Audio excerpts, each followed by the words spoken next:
האם שומעים? עכשיו אני שומע אותם. בטל השתקה, עכשיו אני שומע. שומעים אותי עכשיו? שמישהו יעלה מולי?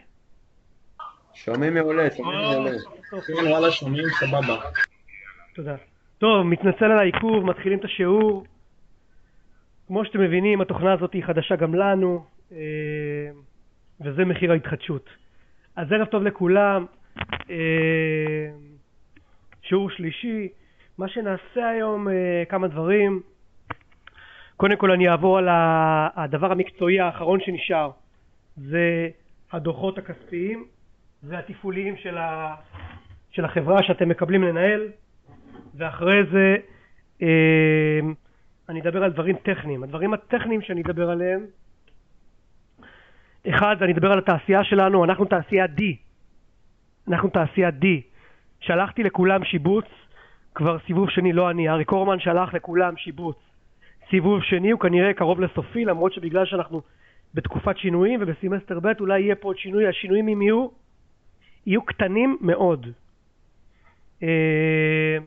אז אני אדבר על השיבוץ אחרי המקצועי. לאחר מכן פתחתי חדר מתרגל. זאת אומרת שאחרי שנסיים את השיעור, אז כל אחד מכם קיבל זימון ממני לחדר מתרגל. תוכלו להיכנס לחדר מתרגל ולהתייעץ איתו. כשאני אבקש ממנו הוא יעלה לשיעור עצמו כדי להציג את עצמו, אבל ההתייעצויות איתו מתבצעות בחדר שלו. זאת אומרת ששלחתי לכם בקלנדר זימון, פשוט כמו שאתם נכנסים לשיעור תיכנסו לחדר מתרגל. עוד משהו, שלחנו לכם אימייל, אתם זכאים לקבל את התאגיד, את המדריך למשתמש מודפס. זה נמצא במזכירות. אני אדבר גם על טופס ההתייעצות שצריך למלא בהתייעצות פורמלית שאנחנו יוזמים. בהתייעצויות שאתם יוזמים לא צריך למלא התייעצות פורמלית. ואחר כך שאלות ותשובות. הערות כלליות לגבי השבוע שחלף.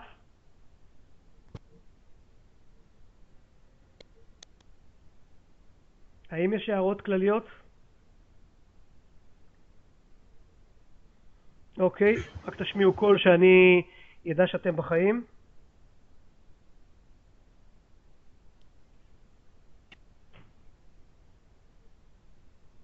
כן, ניצן? יש עדיין חלקים פה בעיה להעלות את הדברים, את העבודות.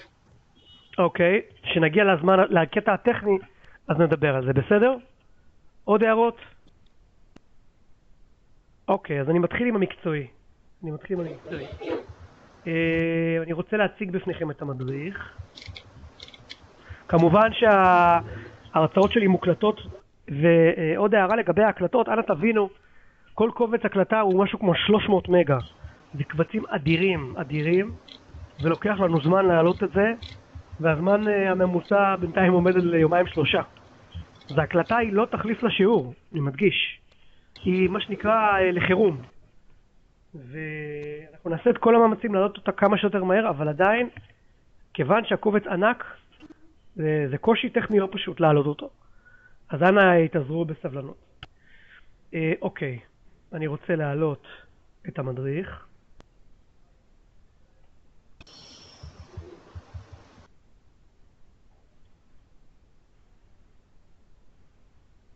בואו נראה.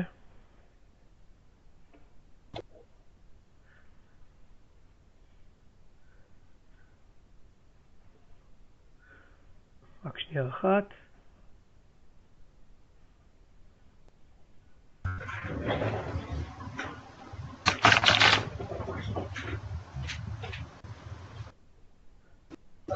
עוד רגע אחד בבקשה.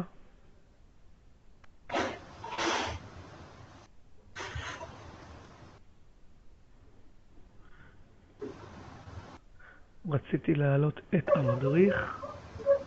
סרט מנואל. זה... אוקיי, אני מעלה את המדריך, תגידו לי אם אתם רואים אותו. האם רואים את המדריך? תנו לי חיווי קולי.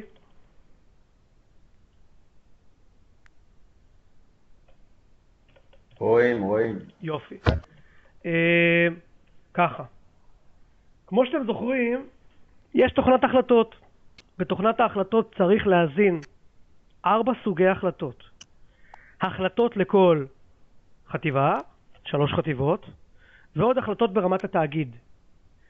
אז יש אפשרות להדפיס את דף ההחלטות ולמלא בכתב יד ואחרי זה למלא את ההחלטות בתוכנה עצמה.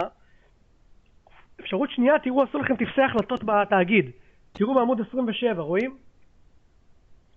ופה ניתן ממש לכתוב את זה בכתב יד, את ההחלטות, אתם רואים corporate decision, שזה ההחלטות של כל הפיננסי, והנה החלטות לחטיבה 1,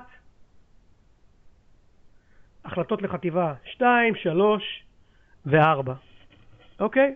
מי שבא לו להשתמש בזה, אין בעיה. עכשיו, בשבוע שעבר עברתי על כל סוגי ההחלטות עם המצגת. במצגת הדגשנו לכם איזה לכל סוג החלטה, אז אני לא אעבור על המלל של ההחלטות עכשיו, אבל אני רוצה לעבור על הדוחות התפעוליים והכספיים שאתם מקבלים, כדי שיהיה לכם מושג. שאלו אותי במהלך השבוע איך אני אדע מה להחליט. אז כבר אמרתי את זה שבוע שעבר וגם אני אומר עכשיו, תסתכלו על הדוחות התפעוליים והכספיים של החברה שאתם מקבלים. והנה הדוח הראשון. רק שנייה אחת.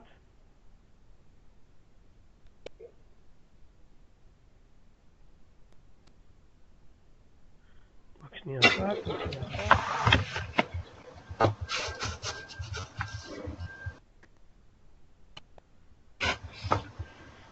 אוקיי. אז ככה, אתם מקבלים דוחות כספיים, כרגע אנחנו בתקופה 0, אוקיי? ובצד ימין של הדוח כתוב איזה תעשייה אתם, פה כתוב אינדסטרי, בלי ציון התעשייה, תזכרו, אנחנו תעשייה D. חבר'ה, אנא תסגרו את המיקרופונים שלכם כי אנחנו שומעים רעשי רקע. החלק הראשון של הדוח זה החלק התפעולי, בסדר? הדוח התפעולי. והדוח התפעולי כולל ככה. כמו שאתם זוכרים, אני מקווה, ציינתי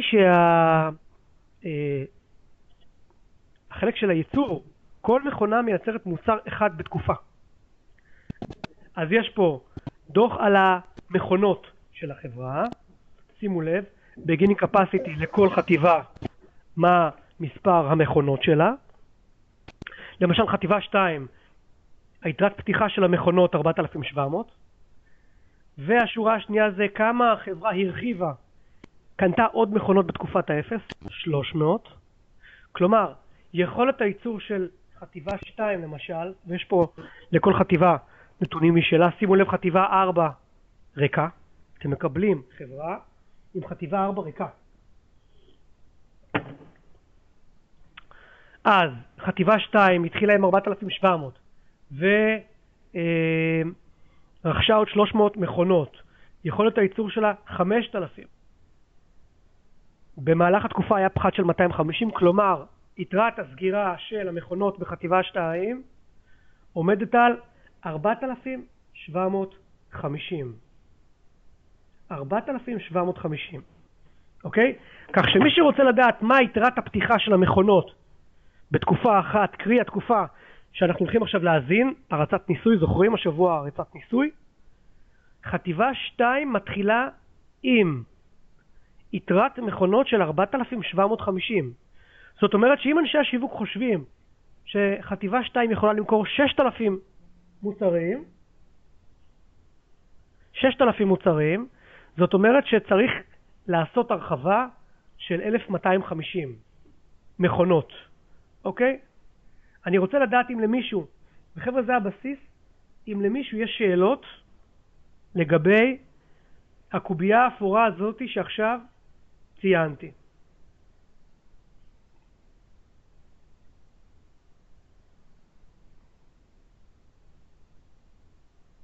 אלה הם נקודות ההתחלה שכולנו עכשיו נראה? בדיוק. בדיוק. כולכם מקבלים את אותה חברה. כלומר, כולכם מקבלים בחטיבה אחת 3,610 מכונות. בחטיבה 2, 4,700 מכונות, וחטיבה 3, 5,415 מכונות. עוד שאלות לגבי סטטוס המכונות בחברה שלכם? אנחנו יודעים מה מייצרת כל חברה כזאת, כל חטיבה? כן, כתוב במודול שחטיבה אחת, תוכנה, חומרה ושירות, אני לא זוכר כרגע בעל פה מה חומרה ומה תוכנה, ואני לא רוצה כרגע לעבור למודול, תסתכלו. אחת חומרה, אחת תוכנה ואחת שירותי אינטגרציה, אוקיי? סבבה. רק שנייה אחת. עוד שאלות, שימו לב, נורא חשוב הקובייה הזאת. ואל תשכחו שאני לא רואה את השאלות שלכם בכתב, אז מי שרוצה מוזמן לשאול. קחו עוד דקה להסתכל על זה, נורא חשוב לי, כי אנחנו נחזור לקוביות האלה 100,000 פעם.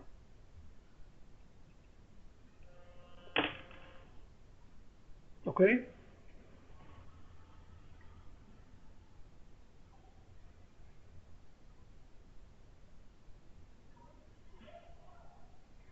נותן לכם עוד חצי דקה להתרשם.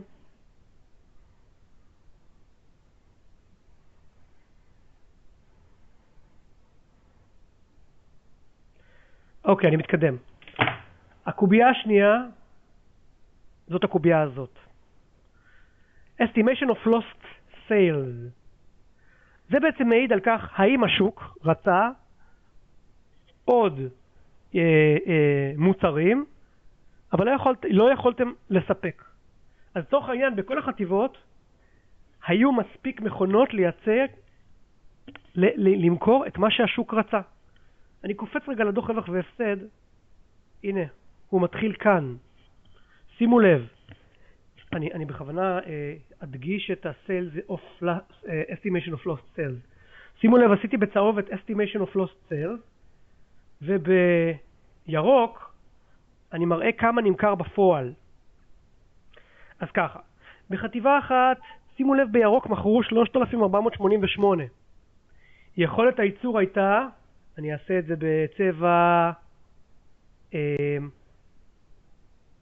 צבע ורוד. יכולת הייצור הייתה בחטיבה אחת 3,800. השוק קנה, תראו בירוק בחטיבה אחת, רק 3,488. ולכן בצהוב לא היה lost sales. לא היו מחירות עבודות שהשוק רצה יותר ולא יכלו לספק. כלומר, lost sales זה ביקוש עודף שלא סופק. אוקיי? חשוב תמיד להצליב בין שלוש השורות האלה. הקפסיטי, יכולת הייצור. המחירות בפועל זה ה-sales in unit, שורה ירוקה. estimation of lost sales, כמה עוד השוק רצה ולא ניתן היה לספק. שאלות על האינטראקציה בין שלוש השורות האלה, מאוד חשוב. האם יש למישהו שאלות? איך הפחת פה נכנס? הפחת הוא בסוף התקופה, כך אנחנו רואים אותו? הפחת מבחינה תפעולית הוא בסוף התקופה, כלומר, אתה יכול לייצר בחטיבה אחת 3,800 עד השנייה האחרונה של התקופה. אבל יתרת פתיחת מכונות לשנה הבאה זה פחות 5% מהמכונות שהיו בתקופה הזאת. כלומר, תתחיל את התקופה הבאה, הנה אני ending capacity, אני עושה את זה בפונט אדום, אוקיי? התקופה הבאה תתחיל עם 3,610. ואז יש לכם זכות לקנות מכונות שיהיו מיד זמינות. אוקיי, שאלות. צריך לנתח את הדוח הזה לפני שמזינים את ההחלטות בתקופת ניסוי? ברור. נכון, איפה הוא נמצא? הדוח הזה הוא במדריך. במדריך, אוקיי. בעמוד 33. במדריך יש אותו רק במכללה. לא, אבל יש אותו גם במודל. שמנו לכם קובץ וורד. לא ראיתי. שמנו לכם גם קובץ וורד, והראיתי אותו כבר שבוע שעבר. הראיתי אותו אל מול המצגת. אני רואה ששואלים אותי שאלות באימייל, רק שנייה אחת, בואו נראה. רק רגע. ברשותכם אני אעלה גם לשאלות באימייל.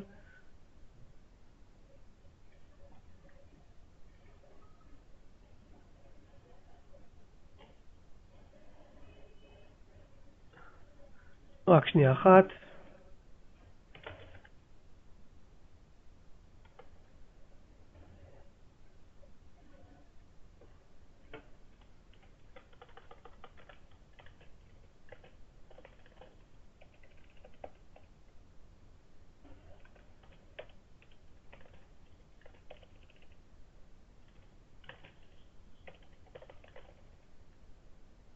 בוא נראה אם שאלות עוד רלוונטיות.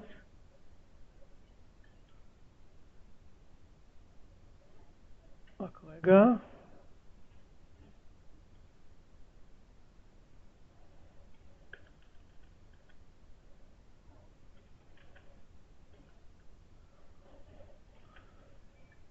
אוקיי. שאלות עד כאן? אין שאלות שכרגע מעניין לקרוא לכולם, אז אני מתקדם. אני חוזר לריבוע הזה, האפור.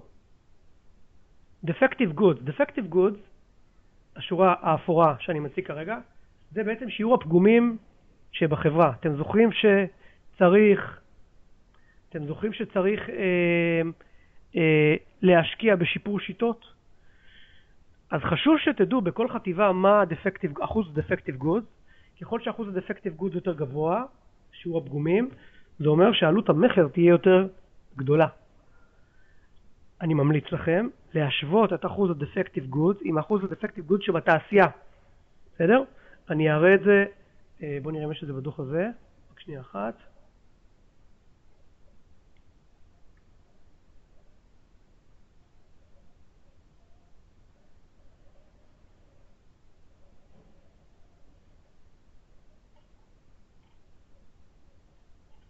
אין את זה כאן כרגע, והסיבה היא שהדוח שאתם מקבלים מהמדריך זה דוח סטנדרטי. זה דוח סטנדרטי ולא דוח עם סקר שיווקי משוכלל.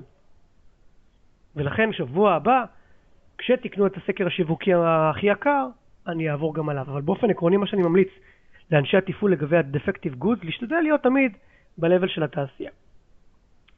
Product Innovation Index זה בעצם מדד החדשנות. מדד החדשנות בכל חטיבה יכול להיות בין 0 ל-100. כאשר אתה ב-100 זה אומר שהמוצר שלך הוא הכי חדשני. וכאשר אתה בפחות ב-80, אז יש לך בסיס להשוואה מול החדשנות של חברות אחרות. אוקיי? אז בזה בעצם חיווי להוצאות המופ שאתה משקיע, מה מידת החדשנות של המוצר שלך. שאלות לגבי מדד החדשנות או הפגומים?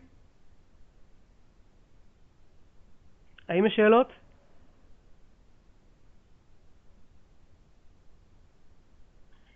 אני מתקדם.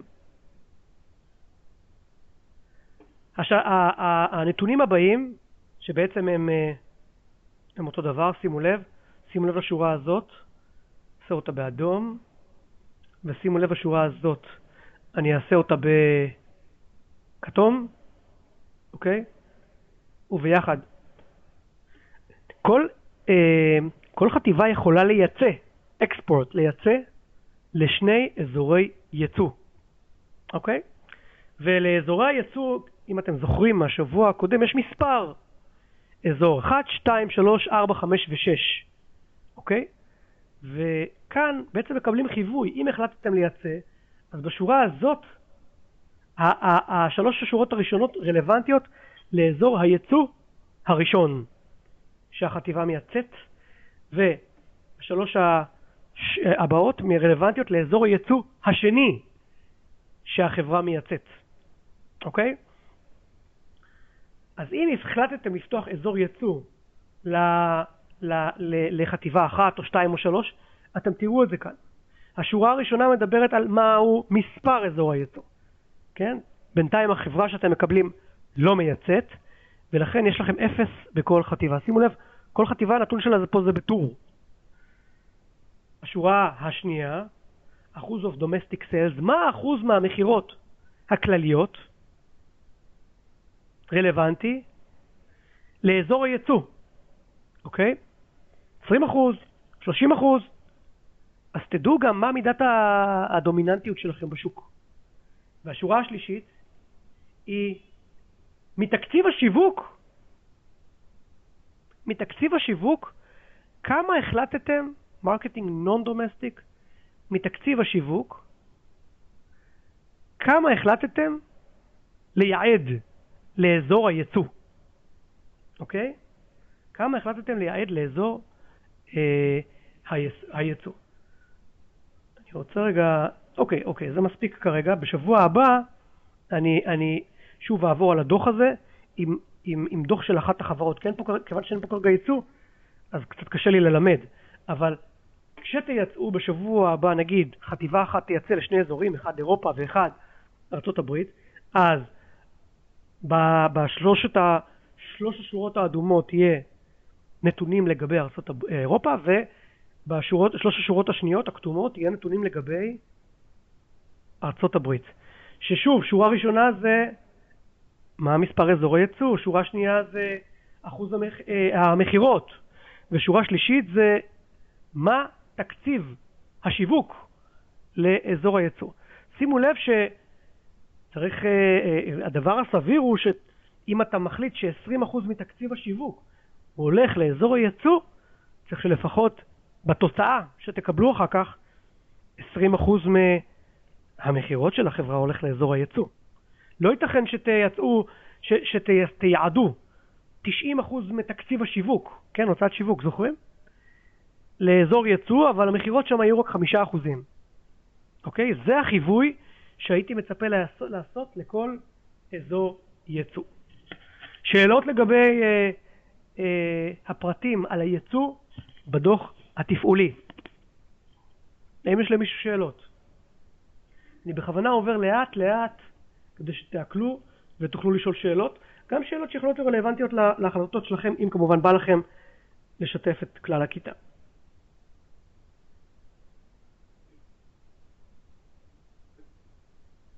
האם יש שאלות? האם אני יכול להתקדם? תנו לי חיווי קולי.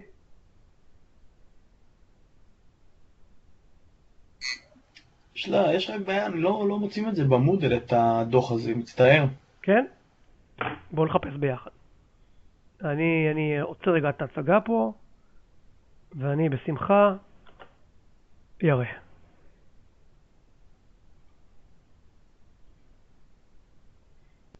אני אשתף אתכם עם המודל אצלי.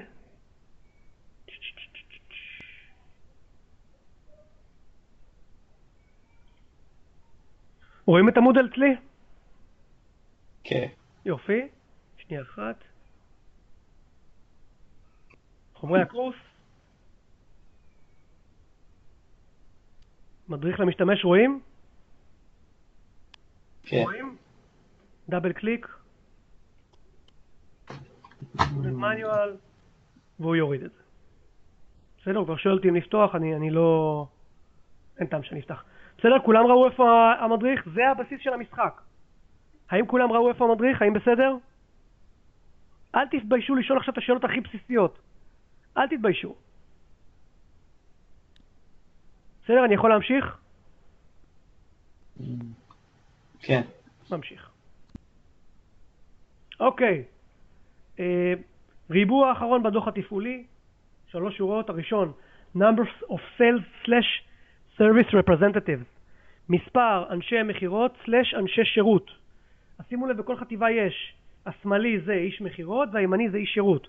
בכל חטיבה יש איש מחירות אחד ואיש שירות אחד, ואתם צריכים בכל שבוע להחליט האם לפטר או לגייס אנשי מחירות ואנשי שירות. שימו לב, אתם לא צריכים להתעסק עם הסוגיה האם לגייס או לפטר אנשי ייצור ברש. אתם רק צריכים להחליט אם אתם מגייסים או מפטרים אנשי שירות. שורה הבאה זה תחלופת עובדים. כמו הפגומים עצמם, גם יש פה אחוז תחלופת עובדים. ככל שתחלופת העובדים יותר גבוהה, ככה עלות המחיר תגדל. אנחנו לא רוצים תחלופת עובדים גבוהה. אני מציע לכם להשקיע בתוכניות לעובדים. דיברתי על זה שבוע שעבר. ובדוח השיווקי היקר שתקנו, תראו מה הממוצע של תחלופת עובדים בכל חטיבה, בכל חטיבות בתעשייה. ממליץ לכם להיות פחות או יותר כמו כולם. השורה האחרונה זה book value this SBU. זה ערך חשבונאי שאנחנו לא משתמשים בו, ולכן אני לא רוצה כרגע להעמיס. זה באופן עקרוני אמור אמור לשקף את הערך בספרים של כל חטיבה. אנחנו לרוב לא משתמשים בזה.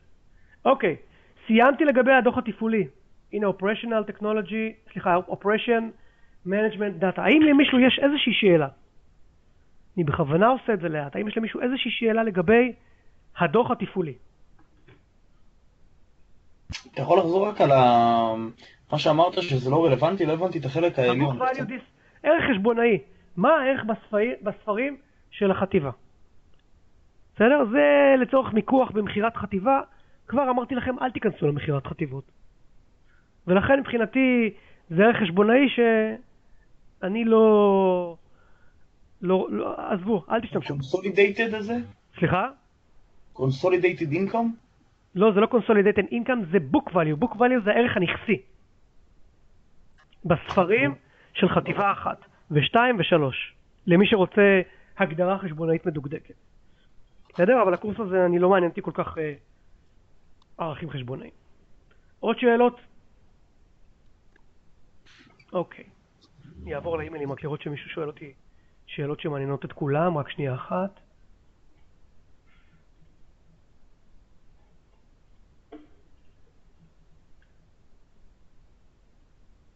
רק שנייה אחת.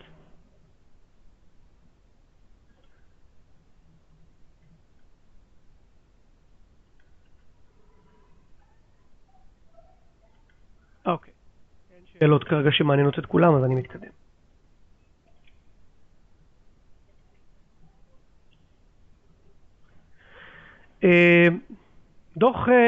הולכים לדוחות כספיים. מתחילים עם דוח רווח והפסד. בסדר? שימו לב. Consolidated Income and Expense Statements באלפים. בסדר? מתחילים עם דוח רווח והפסד. בסדר? אחרי הדוח רווח והפסד. הנה, זה הדוח רווח והפסד. למי שרוצה לראות, אני כרגע עושה אותו באפור. אני אעבור מספר. ואחרי זה יש מאזן. בסדר? הנה מאזן, יעבור עליו גם. ואחרי זה יש דוח כניסה ויציאה של מזומנים, אני אעבור עליו גם. ואחרי זה נתונים פיננסיים נוספים. אני הולך לדוח רווח והפסד. אוקיי, אז sales in units אמרתי, מספר היחידות הנמכר בכל חטיבה, price, מחיר. שימו לב, מתחילים בכל החטיבות ממחיר שהוא 500, אני מזכיר לכם, המחיר יכול להיות בין 400 ל-800. שאלות לגבי יחידות ומחיר. האם יש למישהו שאלות?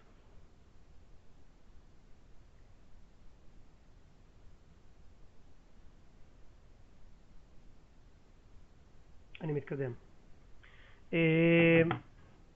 ואז, שימו לב, אני מתקדם לשורת הסיילס, מפה מתחילים באלפים, אז בעצם בחטיבה אחת מכרו $1,744,000,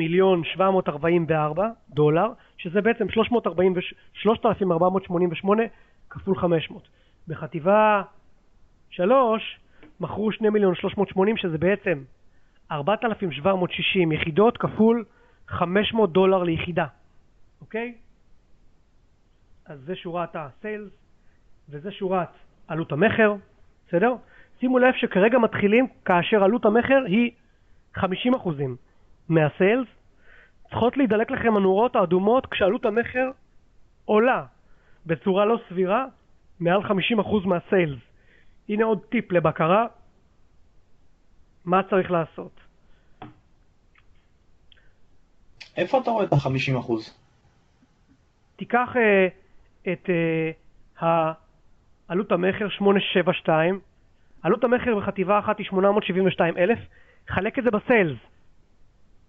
אוקיי, שאנחנו צריכים לעשות, זה לא אינדיקטור שאנחנו רואים. סליחה? לא, אתם צריכים לחשב. אוקיי. אבל אתן לכם טיפים כבר איך להתנהד. אתה אומר 50% רווח זה האידיאל כביכול? לא, זה לא אידיאל, אבל זה הממוצע.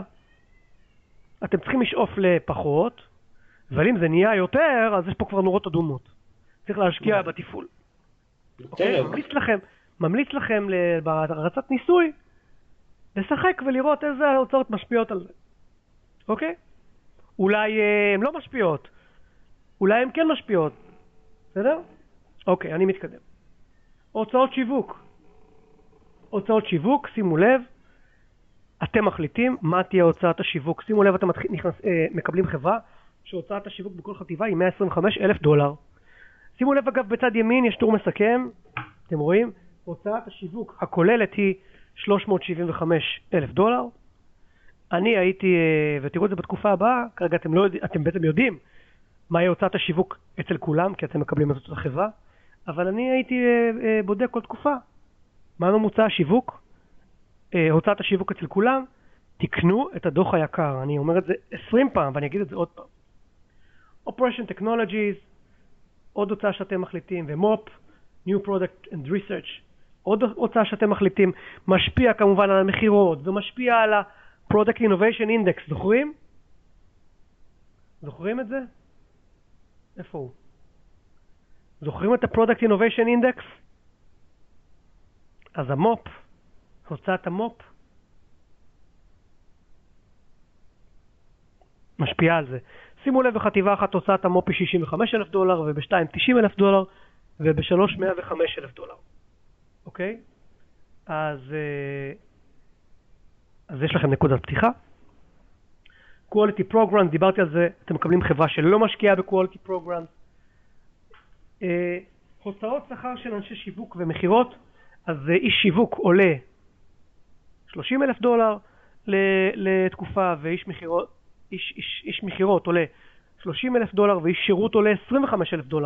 ואם אתם זוכרים, הראיתי לכם שבכל חטיבה יש אחד מזה ואחד מזה, אז מן הסתם הוצאות האנשי מחירות והשיווק הם $55,000. אגב, לבחינה, הבחינה היא בחינת בקיאות על הדוח. אנחנו ניתן לכם דוח של חברה ונשאל אתכם שאלות בקיאות, לא שאלות מתחכמות. אנחנו מצפים שתשלטו ברמת הבנת הדוח בצורה כזאת שכל שורה תדעו מה היא עושה. אני מתקדם. הוצאות פיתוח עובדים, החברה שאתם מקבלים לא משקיעה בזה, והוצאות של שערי חליפין, כמובן אפס כי החברה לא מייצאת, והוצאות פחת. הוצאות הפחת הם 5%, 5% לדעתי מיתרת הסגירה. אני רגע לבדוק. רק שנייה, אני אבדוק, רק רגע. אגב, תראו פטנט איך בודקים. פשוט נכנסים למדריך ועושים Ctrl F, פחת, אני depreciation.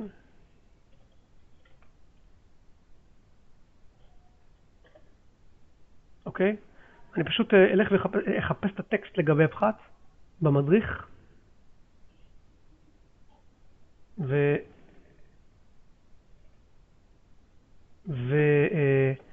אמצא את הטקסט. לא צריכים לעבור על כל המדריך אם רוצים למצוא זה משהו ספציפי. רק שנייה אחת. רק רגע.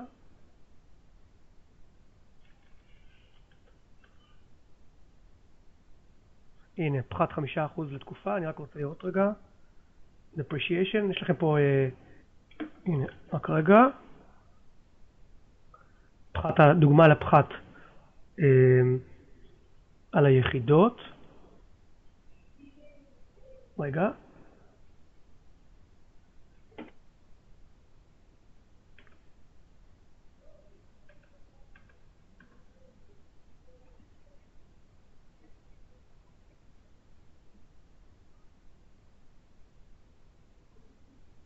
הנה, תראו.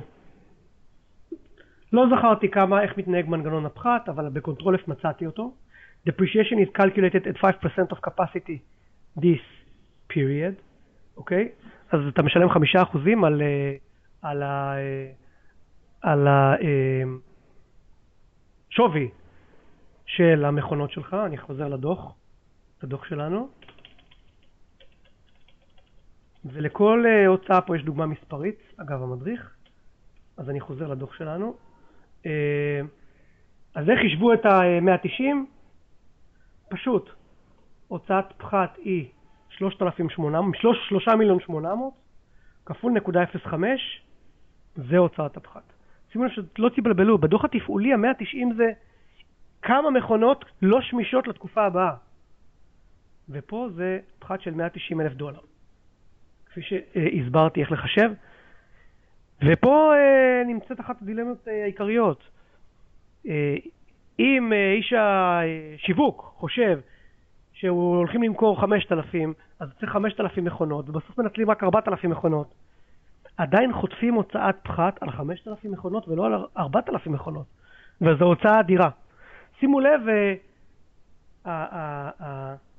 הרווח התפעולי הוא לא גדול. ולכן הוצאת פחת משמעותית יכולה לפגוע מאוד ברווח התפעולי.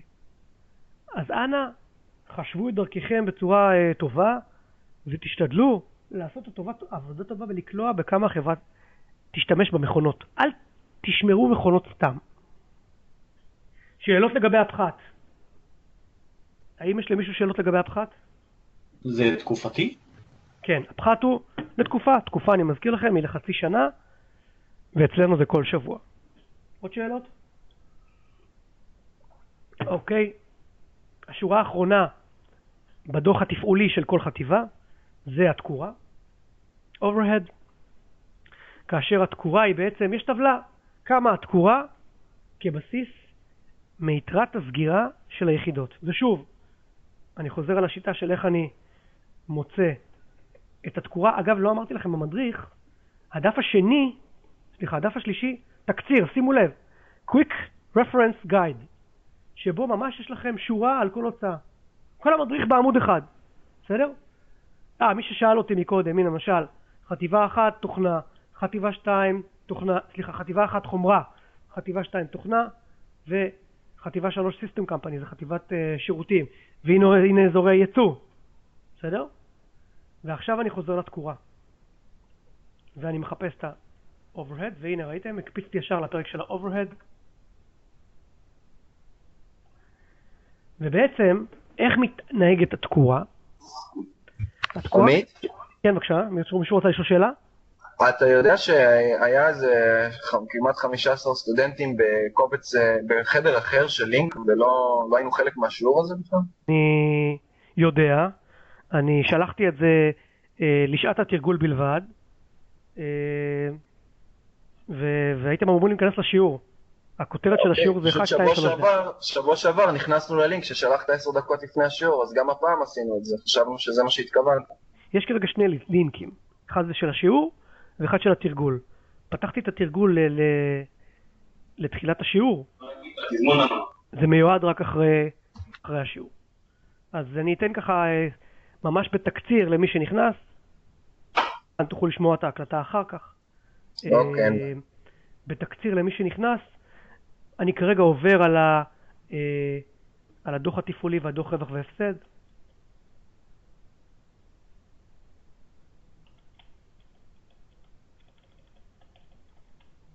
הדוח התפעולי והדוח רווח והפסד.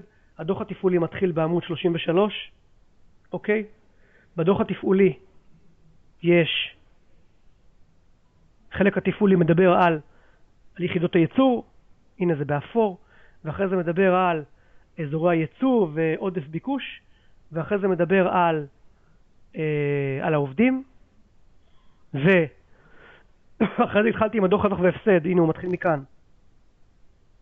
בדוח רווח והפסד יש כמה יחידות נמכרו בכל חטיבה, והמחיר הוא 500, ואחר כך מה המחזור, שזה 1,744,000 נגיד לחטיבה אחת, עלות מחר, רווח תפעולי, עברתי על כל הוצאה, שיווק וכן הלאה, עברתי על כל ההוצאות האלה כבר שבוע שעבר, ועכשיו אני מדבר על התקורה.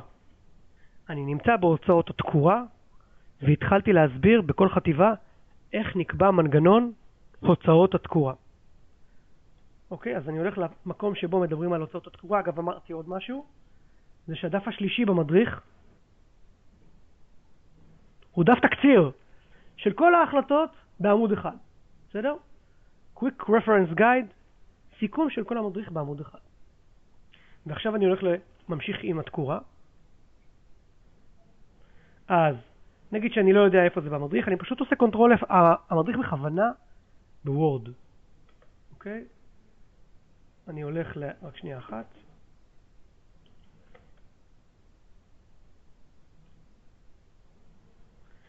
אז זו טבלת התקורה, בסדר?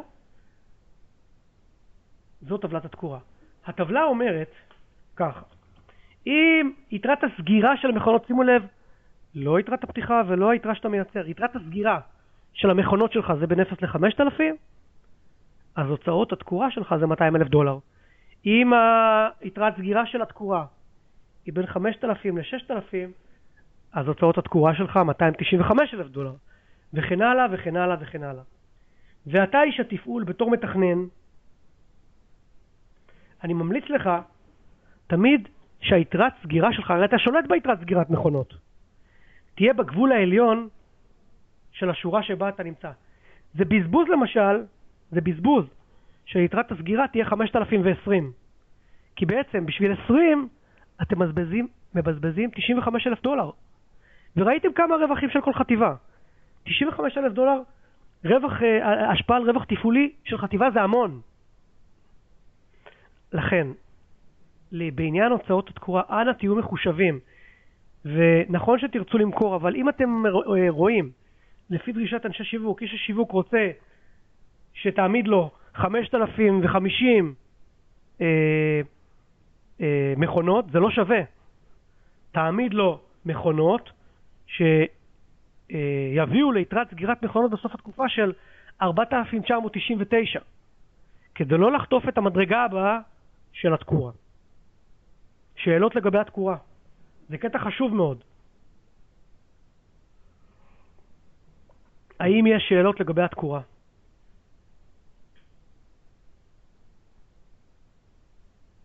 אוקיי, אני חוזר לדוח שלי.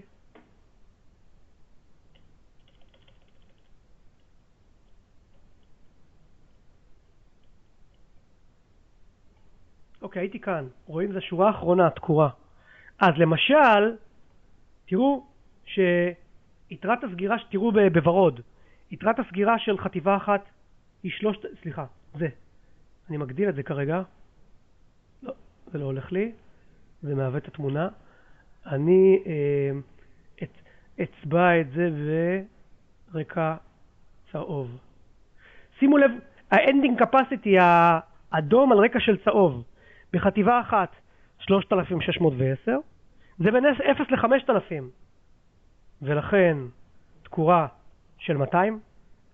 גם בחטיבה 2, יתרת הסגירה של המכונות 4,750, ולכן התקורה היא 200.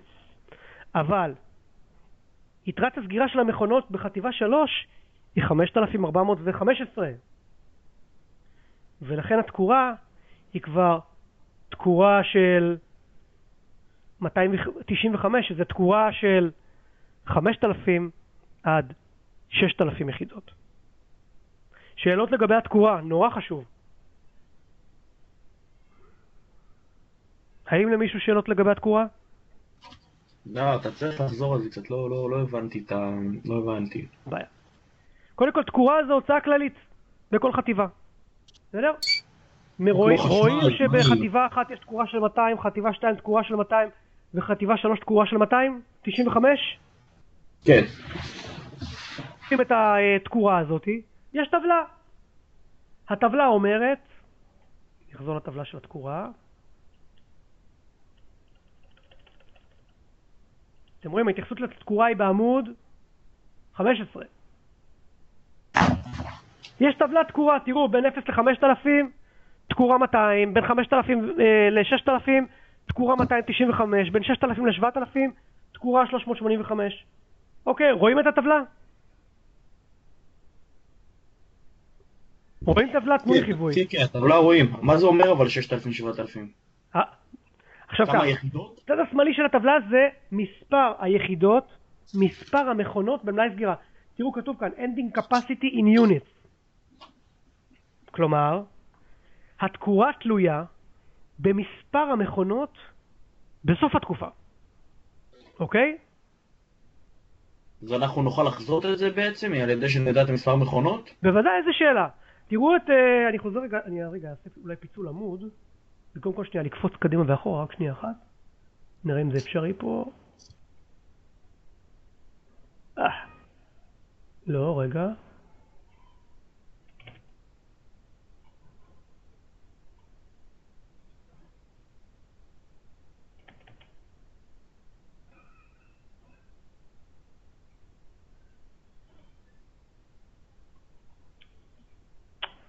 רק שנייה אחת.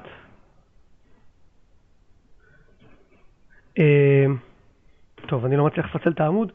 אני חוזר רגע לטבלה שלי. ככה. אז בואו נסתכל רגע עכשיו על חטיבה אחת. חטיבה אחת, אתם רואים יתרת סגירת מכונות 3610? מי קובע את ה-3610? אתם קובעים. כי יש לכם יתרת פתיחה. אתם קובעים כמה להרחיב. אתם יודעים כבר כמה פחת תהיה. ולכן אתם קובעים מה תהיה יתרת סגירה מכונות. זה לא ביקוש, זה המכונות. אוקיי? אז אתם קובעים מה תהיה יתרת פתיחה, יתרת סגירה של מכונות. מבינים? מסכימים? כן. יופי. אז אם אתם קובעים מה יתרת סגירת מכונות, אתם קובעים מה התקורה. כי יש טבלה לתקורה. בסדר? עכשיו, אם אתם זוכרים תקורה של 0 עד 5,000, סליחה, מספר מכונות בין 0 ל-5,000, זה תקורה של 200. שימו לב, חטיבה אחת, יש לה 3,610, זה בין 0 ל-5,000, ולכן התקורה של חטיבה אחת, 200. חטיבה 2, יתרת סגירת תקורה, 4,750. זה בין 0 ל-5,000, ולכן יתרת סגירת תקורה, 200. חטיבה 3, יתרת סגירת מכונות, 5,415. זה כבר מדרגה השנייה, בין 5,000 ל-6,000. ולכן התקורה היא 295. שאלות. בסדר? יותר ברור עכשיו? כן. אוקיי. עוד שאלות לגבי התקורה, מישהו רוצה לשאול? אוקיי, אני מתקדם. אז בעצם הנה הרווח לכל חטיבה. חטיבה אחת, הרווח שלה הוא 172, חטיבה 2, הרווח שלה הוא 210, חטיבה 3, 215. שימו לב כמה ההחלטה לא נכונה יכולה לפגוע ברווח המסכן של נגיד חטיבה אחת, 172. מספיק שיש לך עוד מיליון, עוד 1,000 מכונות שאתה לא משתמש בהם. 1,000 מכונות זה מיליון דולר, בסדר? 1,000 מכונות זה $1,000,000, $1,000,000 כפול 5%, זה פחת שיכול לפגוע ברווח, או תקורה של $95,000 בין המדרגה הראשונה למדרגה השנייה, סתם $95,000, זה דופק לך את הרווח. ולכן אתה צריך להיות מאוד מיינדד ומחושב לפחת ולתקורה. זה הוצאות שאתם שולטים בהם. זה הוצאות שאתם שולטים בהם, וזה הוצאות משמעותיות. אנא שימו לב. אוקיי, אני עובר לחלק של הפיננסי, שזה חלק שהוא רלוונטי לכלל התאגיד, ולכן אין נתונים ברמת החטיבה. הוצאות ריבית על הלוואה. הוצאות ריבית על אג"ח. בסדר, ריבית על ההלוואה זה 427, שזה מחושב על הקרן של ההלוואה. בסדר, אני לא ארחיב על זה עכשיו. אתם יכולים להסתכל איך זה חושב במדריך. הוצאות ריבית על האג"ח, כיוון שאין אג"ח כרגע אז אין הוצאות ריבית. הכנסת ריבית, אם לחברה הייתה שמה כסף בפיקדון, תראו את זה אחרי זה, היא לא שמה, אז היה לה הכנסת ריבית. Marketing, Research and Other Expenses, הוצאות שיווק, הוצאות סקר שוק והוצאות אחרות. אז לחברה אין הוצאות אחרות, רק הוצאות סקר שוק. קנו סקר שוק יקר, עלה להם $31,000. רווח תפעולי אחרי מימון. אם מכרתם חטיבה, אל תמכרו חטיבות. רווח לפני מיסים 139. מיסים, המיסים זה 40%, אבל אם יש לך הפסדים נצברים, אז החברה משתמשת בהפסדים הנצברים ומוטלים עליך פחות מיסים. כמובן שעדיף להרוויח ושלא יהיה לך הפסדים נצברים. רווח אחרי מיסים, 83. אם אתם מחלקים דיבידנד, שימו לב, אז זה כבר מנוקה פה. Profit retained, זה הרווח הנקי שהולך ליתרת העודפים. האם יש שאלות לגבי הדוח רווח והפסד? עמית, כן, בבקשה. שורה אחת מעל ה-overhead, כן, פחת. מעל התקורה, מה זה אומר? כן. Depreciation? כן. פחת. הוצאת פחת. וזה 5% בעצם ממה בדיוק? איך זה מחושב? לוקח את ה-capacity, נגיד 3,800, כל יחידת ייצור שווה $1,000, אז 3,800,000 כפול 5%. אוקיי, בסדר גמור. אוקיי, עוד שאלות לגבי דוח רווח והפסד? אוקיי, יש פה גם 190. מה זה? זה אותו 190? בדוח התפעולי יש 190. זה אומר שהלכו לאיבוד 190 מכונות. ובדוח הפיננסי כתוב שיש לך הוצאות פחת. מתמטית זה אותו סכום, אבל יש לזה משמעות שונה. המשמעות התפעולית זה שבעצם יש לך פחות מכונות. זה אומר שבתקופה הבאה אתה מתחיל עם פחות מכונות. ומשמעות הכספית, למה זה מוריד לך אבל מרווח? כי זה הוצאה שקשורה בדוח רווח והפסד. זו הוצאה תפעולית. אוקיי. אוקיי? אוקיי, אני מתקדם למאזן. אז הנה מאזן. מה זה? ה-market raise and other expenses? מה זה אומר? כן. זה הוצאות עמית? רק שנייה אחת. זה הוצאות סקר שוק והוצאות אחרות. אם יהיו הוצאות אחרות, אז המערכת תגיד לכם. כן, מישהי רצתה לשאול משהו? אני קרין, הצטרפתי עכשיו. כן, קרין. אתה יודע למה? אתה יודע מה אני קרה פה יודע. בשעה האחרונה?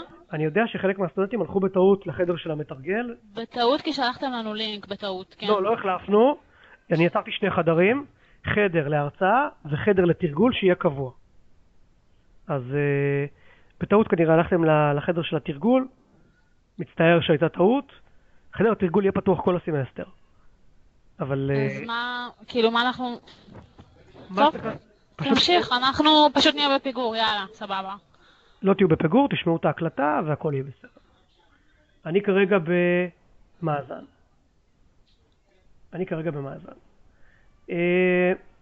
אז כמו שאתם שמים לב, המאזן הזה, בצד שמאל, אתם רואים, יש את הנכסים, cash, accumulated accounts receivable, זה הכנסות לקבל, short-term investments, זה לא short-term investments, וסיכום של הנכסים השוטפים, בסדר, אתם מקבלים חברה עם מזומן $451,000, והכנסות לקבל של $1,850,000. ההכנסות לקבל זה בעצם בגין מחירות תקופה קודמת. בסדר? החברה מוכרת, כשהיא מוכרת 70% מההכנסות היא מקבלת במזומן, ו30% היא מקבלת תקופה הבאה. פיקדון, short term investment, והנכסים השוטפים של החברה שלכם הם 2,031,000. בסדר? נכסים קבועים, building and equipment, פה נכנסים המבנים והמכונות, לחברה יש 15,200,000, פחות פחת נצבר 2,175,000, והנכסים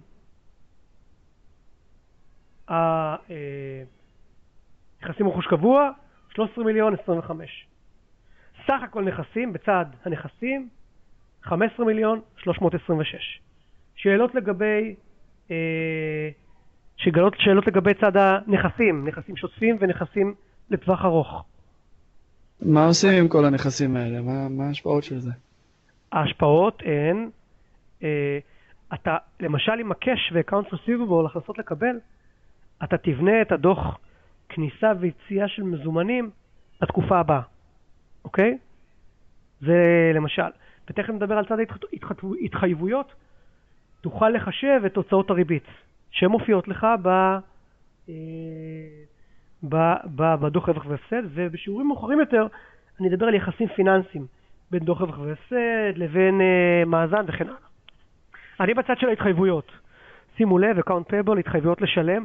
אז כמו שאתם מקבלים, נותנים אשראי ללקוחות שלכם, 70% מזומן ו30% בהקפה, אתם מקבלים גם אתם מקבלים אשראי, 70% אתם משלמים על עלות המחר, חומרי גלם שאתם קונים במזומן, ו30% באשראי לתקופה הבאה. annual loan payment, ואני רוצה שתסתכלו על ה-annual loan payment, זה חלות השוטפת של ההלוואה, ביחד עם bank loan, אוקיי? ההלוואה שכרגע החברה לקחה עומדת על 9,500, אוקיי? שזה בעצם מחולק מבחינת התצוגתית בלבד. 9,500 זה בנק לון 8,550, שזה מוצג כהתחייבות לטווח ארוך, והתחייבות לטווח קצר 950. כלומר, מבחינה חשבונאית, אם יש לחברה הלוואה לטווח ארוך, היא צריכה להציג בנפרד את הפירעון לשנה הקרובה, שימו לב, אני אומר את המילה שנה, ולא תקופה שתקופה היא חצי שנה, ואת היתרה בחלק של הטווח ארוך. ולכן, אם לחברה יש הלוואה של 9,500, אז החלות השוטפת, התצוגתית, מה שהולך להיפרע בשנה הקרובה, זה 950. ומה שלא הולך להיפרע בשנה הקרובה, זה השאר. ויש לכם פה שורה למטה, Note, Total Loan Balance, Bank Loans, Annual Loan Payment, שניהם ביחד, 9,500. אגב, אותו דבר לגבי האג"ח, רק שהאג"חים פה הם 0, בסדר? אג"ח, אני מזכיר, זה גם סוג של הלוואה. אני אצבע את האג"ח בכחול, אבל זה אותו דבר. אוקיי? סך הכל התחייבויות שוטפות, וסך הכל כל ההתחייבויות. שאלות לגבי צד ההתחייבויות? אוקיי. האם יש למישהו שאלות לגבי ההתחייבויות או נכסים? אני עובר להון. שימו לב, אתם קיבלתם חברה שההון המונפק שלה והנפרע הוא $4 מיליון, בסדר? יותר מאוחר נדבר כמה מניות. קיבלתם חברה שהעודפים שלה הם $901,000, כלומר total equity, ההון שלה הוא $4,901,000, ומן הסתם ההתחייבויות והון 15,326 שווים לסכום הנכסים. האם למישהו יש שאלות לגבי המאזן?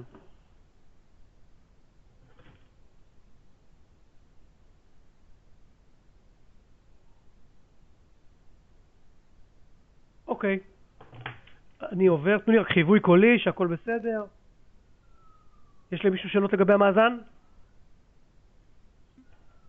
מבחינת הלוואות והאחוזים של ההלוואות, כמה עולה לנו המימון? אני עוד שנייה נוגע בזה. בסדר? אני נוגע בזה תכף. סבבה. cash flow analysis זה לא דוח תזרים שהחשבונאים מכירים, זה בכוונה פשוט. דוח כניסה ויציאה של מזומנים. תראו צד שמאל, cash inflow, צד ימין, cash outflow. בסדר? צד שמאל זה המזומן שנכנס, וצד ימין המזומן שיצא. כאשר cash inflow, חברה התחילה עם יתרת פתיחת מזומן 943, קרה לה כל מה שקרה לה בצד שמאל, cash outflow, הוציאה את כל מה שהוציאה, שילמה את כל מה ששילמה, ונשארה עם יתרת סגירה של cash 451. זוכרים את ה-451 הזה מהמאזן? הנה הוא כאן. היתרת סגירה בדוח כניסה ויציאה של מזומנים צריכה להתאים למאזן, ליתרת הסגירה במאזן. אני חוזר. ממה מורכב cash inflow? מה שנכנס. מורכב מיתרת פתיחת מזומן, ומורכב מפירעון פיקדון שהפקדתם. מורכב מ-70% מהמחירות. קחו את המחירות התקופה, תכפילו ב-70%, תקבלו את המספר 4,316. הנה לצורך התרגול. התקופה, החברה מכרה 6,164,000. שימו לב, חברה מכרה 6,164,000. לקחתי את זה מהדוח רווח והפסד. אם תכפלו ב-70%, אז נכנס לחברה 4,316,000. הכנסת ריבית אם הייתה, לא הייתה, כאילו היה פיקדון. account receivable last period, 1,850,000, זה ה-30% שנתתם הקפה, אשראי, בתקופה קודמת. זה אומר אגב שאפשר לחלץ כמה החברה מכרה בתקופה קודמת. אם תיקחו את 1,850, תחלקו אותו ב-30%, יצא לכם. שורה הבאה זה אם מכרתם חטיבה, שורה הבאה זה אם לקחתם הלוואה, פה זה הכניסת מזומנים או אג"ח. שורה הבאה זה אם החברה עשתה רכישה עצמי של, אם החברה הנפיקה. פה, overdraft loan, הלוואת עוד אוברדרפט, החברה לא יכולה להיות במינוס, היא מיד תקבל הלוואת חירום, אבל הלוואת חירום תדפוק את מחיר המניה, ותעלה את הריבית המשתנה על ההלוואה שתכף אני אדבר עליה. total cash inflow, 7 מיליון. שאלות לגבי כניסת המזומן. איפה הדיבידנדים? הדיבידנדים קשורים למזומן? כי הרי דיבידנדים מחולקים כמזומן. חד משמעית כן, תכף אני אדבר על ה-cash outflow ותראה. שאלות לגבי ה-inflow, כניסת מזומן? אין, אני ממשיך. cash outflow. expenses less depreciation, זה כל התוצאות, כל ההוצאות בדוח רווח והפסד, מינוס הפחת. כי הפחת זה לא הוצאה תזרימית. עלות המחר, התקופה שילמתם 70%, גם אתם קיבלתם בהקפה, אשראי, ולכן אתם משלמים רק מזומנים, 70% מעלות המחר. תעשו את אותו תרגיל כמו שעשיתי עם המחירות, זה יצא לכם בול. הוצאות ריבית, 427, והאשראי שקיבלתם בתקופה קודמת על עלות המחר, הנה הוא משולם עכשיו, 925, והנה סעיף הוצאות תזרימיות אחרות, פה הוא 87 שהוא כולל market research, בואו נעשה חשבון 31, וטקס, כמה היה טקס? טקס היה 56, רואים 56? אז 31 ו-56 יוצא 87. דיבידנד, החברה לא חילקה דיבידנד ולכן אין פה כלום, ולכן other expenses לא היה, אין פה כלום. והנה הסברתי איך הגעתי ל-87, זה בעצם ה-market research, 31 ועוד טקס. בסדר, עניתי לשאלת הדיבידנד? כן. יופי. אוקיי. short term investment, אם אתם כמובן שמים פיקדון. expansions, הרחבות, אם אתם קונים יחידות ייצור, פלוס SBU and venture purchase, אם קניתם מיזם. איך הגיעו ל-800 אגב? הנה, ה-800 הזה זה מכאן. תראו, ההרחבות, אני צובע את זה בתחילת.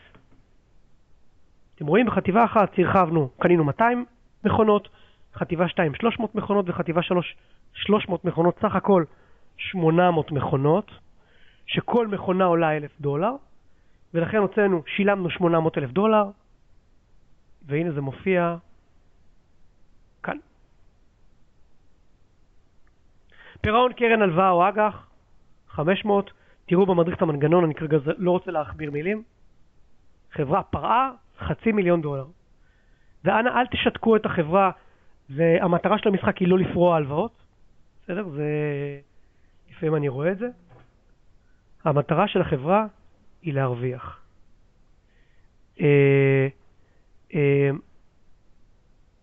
רכישה עצמית של מניות. אוקיי? אם החברה עושה רכישה עצמית. וצאת על כל cash outflow 6658. כלומר החברה עם יתרת סגירה של $451,000. שאלות לגבי דוח כניסה ויציאה של מזומנים.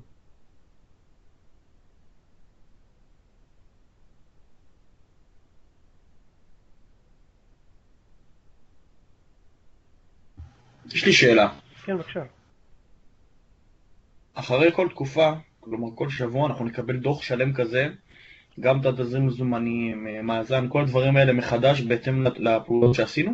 בדיוק. ותראה מה בתעשייה עשו גם. מה זאת אומרת?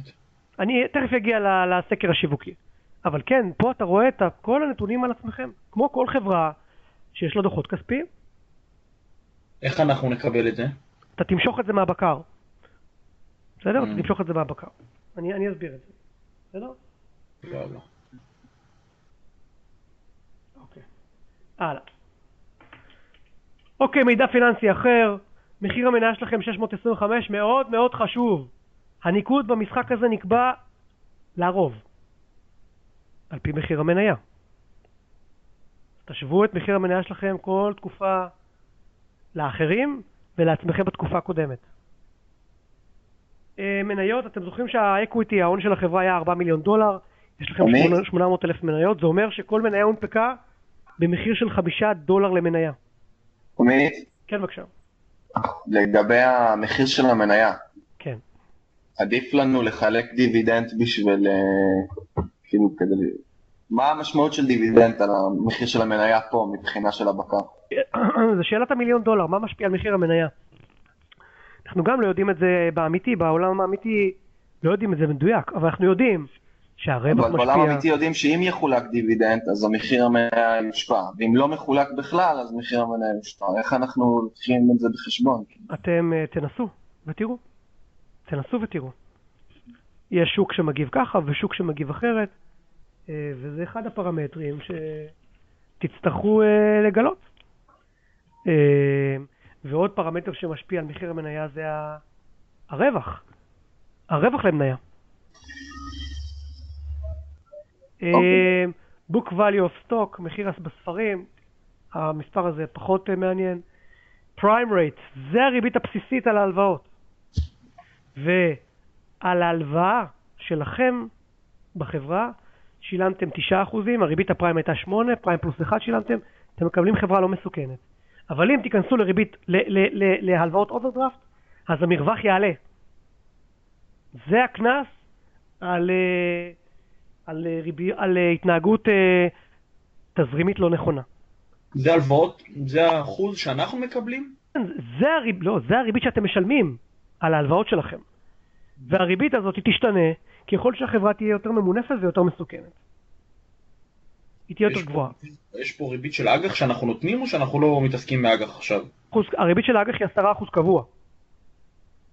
הריבית של ההלוואות משתנה בהתאם לרמת סיכון החברה. אוקיי? אני מתקדם. יש לכם פה גם צפי לריבית בתקופה הבאה. ועכשיו אני רוצה לדבר על שווקי הייצוא. שימו לב אלה שווקי הייצוא. והפרמטר היחידי שיש לכם משוק הייצוא, לא היחידי אבל המרכזי, זה המדד של שוק הייצוא. כולם מתחילים מ-100. ותראו שבתקופה הבאה חלק יהיו 102, 103, חלק 97. וזה יהיה המדד אם השוק בצמיחה או בנסיגה. וזה יהיה המדד שלכם להחליט אם אתם נכנסים לאותו שוק או לא. אוקיי? אם למשל, ובמדדים האלה תשתמשו כדי להחליט את ההחלטה. שאלות לגבי שווקי הייצוא? כן, אתה יכול להסביר מה זה אומר? לא הבנתי מה המדד הזה, מה 100 הזה אומר. פרמטר לגבי המצב הכלכלי בשוק הייצוא. בסדר? אז בתקופה הזאת המדד הוא 100 בכל שווקי הייצוא. יכול להיות שבתקופה הבאה המדד יהיה 102 בארצות הברית, באירופה הוא יהיה 98%. זה אומר שארצות הברית הייתה בצמיחה של 2% ואירופה הייתה בדעיכה של 2%. ואז אתם תחליטו איזה שוק יותר אטרקטיבי לייצא אליו. אז אנחנו צריכים לעקוב אחרי השינוי שבועית? כל חצי שנה תראו שינוי במדדים של שווקי הייצוא. אוקיי? אתם תראו את זה בסקר השיווקי היקר שתקנו. אנא תקנו סקר שיווקי יקר. אנא. תקבלו בסוף התקופה הבאה גם מדדים מרכזיים בתעשייה, ROI, ROS, אני אסביר את זה יותר בשיעור הבא. סקר שיווקי. כרגע הוא לא רלוונטי כי כולם מקבלים את אותה חברה, אבל ככה זה יראה בתקופה הבאה. בכל חברה תקבלו דוח רווח והפסד מקוצר. Sales, Profit, Stock Price וכן הלאה. אני אעבור על זה פעם הבאה. בסדר? יש פה רשימת מדדים, שוב, בסקר שיווקי, כרגע חבל לי על הזמן שלכם, לא עובר על זה, כי זה לא רלוונטי. כולכם מקבלים את אותן חברות. זהו. האם יש למישהו שאלות לגבי הדוחות התפעוליים והכספיים והפיננסיים של החברה שקיבלתם?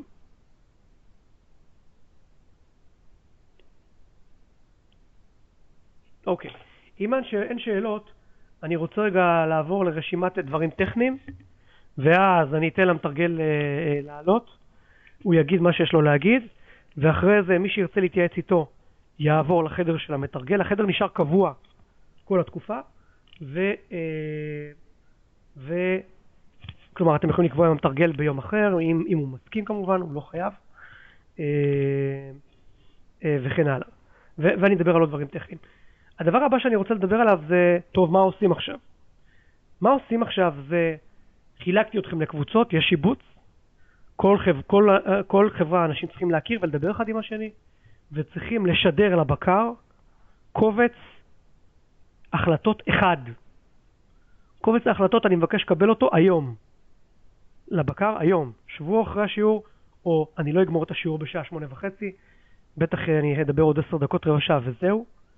ושאר השיעור עומד לרשותכם להחליט את ההחלטות. אני רוצה לראות בבקר, אני יכול להיכנס לבקר, שכל החברות, ואני אחלק אחר כך קודים, שידרו החלטות. אם אתם רוצים במהלך השבוע לשנות את ההחלטות, אין בעיה. שדרו את זה עוד פעם לבקר. הבקר ייקח את ההחלטה האחרונה שלכם. הריצה תהיה ביום חמישי בשעה 9. אוקיי? אנא תנצלו את הריצה כראוי. אני רוצה רגע לעבור על מה עושים טכנית לבקר. תראו אפשר לשאול שאלה? בבקשה. מה עושים האנשים שיש להם בעיות טכניות, אם להעלות את זה, אם להיכנס לבקר? אז ככה, לעניין כניסה לבקר, אני לא יודע אם היה לך בכלל בעיה טכנית, כי לא נתתי לך להיכנס. לעניין תוכנת ההחלטות. זה תוכנת ההחלטות. תוכנת ההחלטות, יש איש טכני שקוראים לו ארי קורמן, הוא גם מרצה בקורס, והוא אחראי על זה. אז, אם יש לך בעיות טכניות לגבי להעלות את תוכנת ההחלטות, או משהו כזה, פשוט תפנה לארי קורמן. בכוונה התחלתי את כל ההתעסקות עם תוכנת ההחלטות בשבוע הראשון. בסדר? יש בעיה, כי אני שלחתי לארי את הבעיות, והוא הפנה אותי למישהו אחר. יש פה מלא אנשים נכון, ולכן אני מזכיר לכם שנתנו לכם דף אחד עם כל הממשקים של הקורס. תכף אני אעבור עליו, אני רואה שזה לא ברור. ארי קורמן אחראי רק על ההחלטות. בסדר? רק על תוכנת ההחלטות. יש ארי קדמן. אבל אני לא מצליחה להיכנס. אוקיי, אז בואו תרשמו לעצמכם. אתם יודעים מה, אני אציג שוב את הקובץ שבשביל זה הכנו אותו הסמסטר במיוחד. למי עושה מה. מי עושה מה? שנייה אחת. אני אשתף אתכם במודול שלי. היינו אמורים גם להגיש כל אחד בנפרד את תוכנת ההחלטות. נכון. עכשיו, אבל אם לא הצלחתי להיכנס לתוכנה, איך אני יכול להגיש אותה? אוקיי, אז תכתוב לי מלמית, לא הצלחתי, עכשיו אני מתייעץ עם ארי קורמן, תחזור, תגיד לי, התייעצתי עם ארי קורמן, מצא באימייל ההחלטות שרציתי לשלוח. בסדר? המטרה היא להניע אתכם ולראות שאין בעיות טכניות. זה הכל. יש מה נכשל בקורס בקיצור. נשמע מה? לא שמעתי. טוב. אני נכנס האם אתם רואים את הבקר? סליחה, את המודול שלי? האם רואים את המודול? תנו חיווי? כן, רואים. יופי. אז ככה. אחרי שהרצתם, אגב, לכיתה הווירטואלית, כמו שאתם רואים, יש פה מקום משאלה. בסדר? ההקלטות של השיעורים, מטלה 1, מטלה 2, וכל מיני קבצי סיוע. אני רוצה רגע ללכת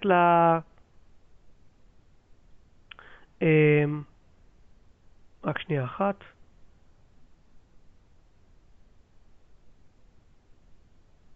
רק רגע, הכנו לכם קובץ שאומר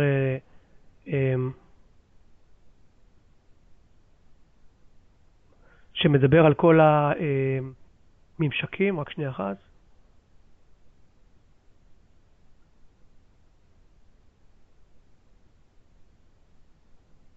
לדעתי זה בסילבוס.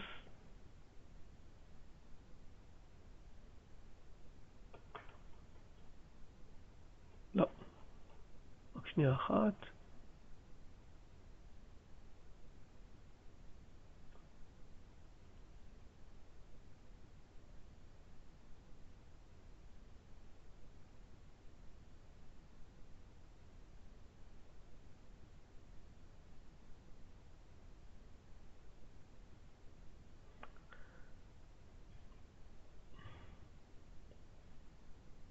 רגע.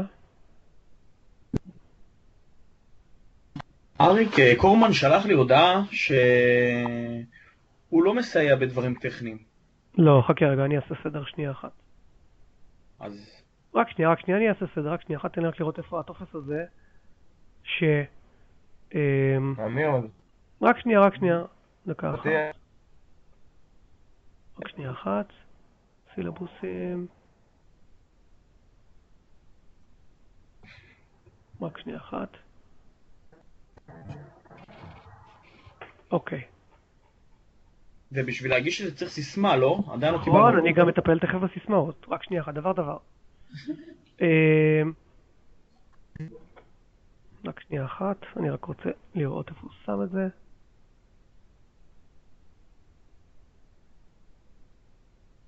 אולי בעברות ודגשים. אריק קורמן אחראי על המודול ועל תוכנת ההחלטות.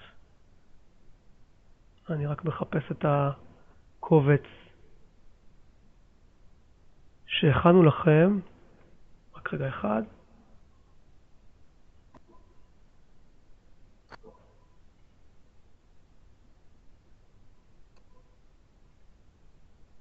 רגע, אולי בלוח מודעות. אני יודע למה לא רואים.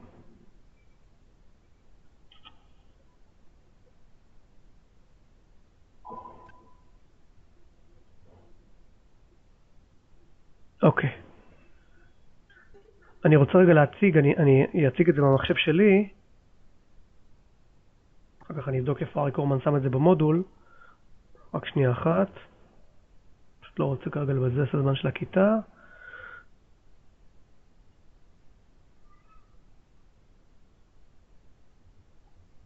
תוכניות.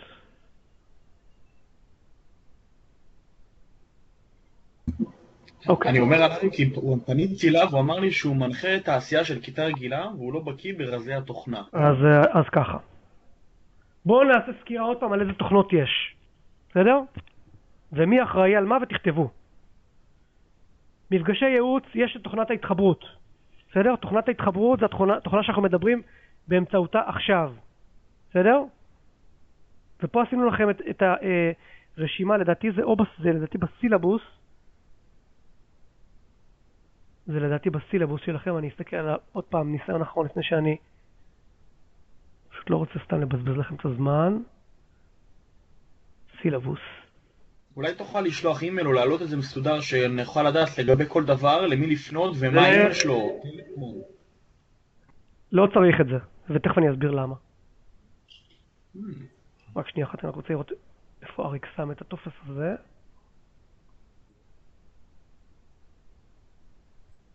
רק שנייה ברשותכם. אוקיי. תפתחו בבקשה, הנה, זה ה-PDF. רק דקה אחת, אני אשתף אתכם. ככה. בואו נשתף אתכם, קובץ PDF.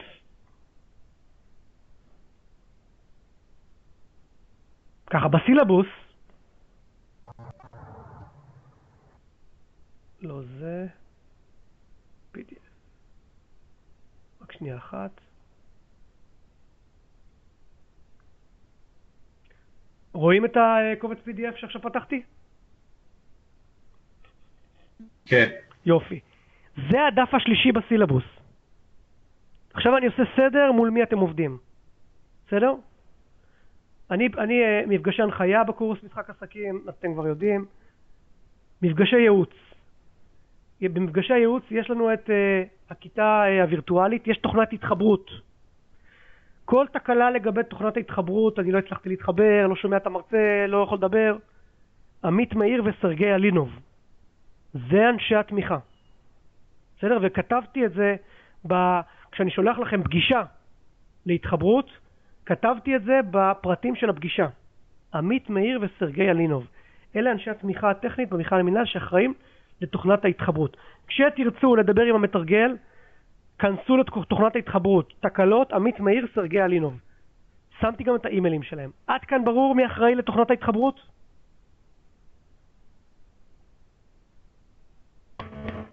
כן. יופי. מי שרוצה להתייעץ איתנו, יש מערכת ייעוץ, מערכת פניות. בסדר? מערכת פניות.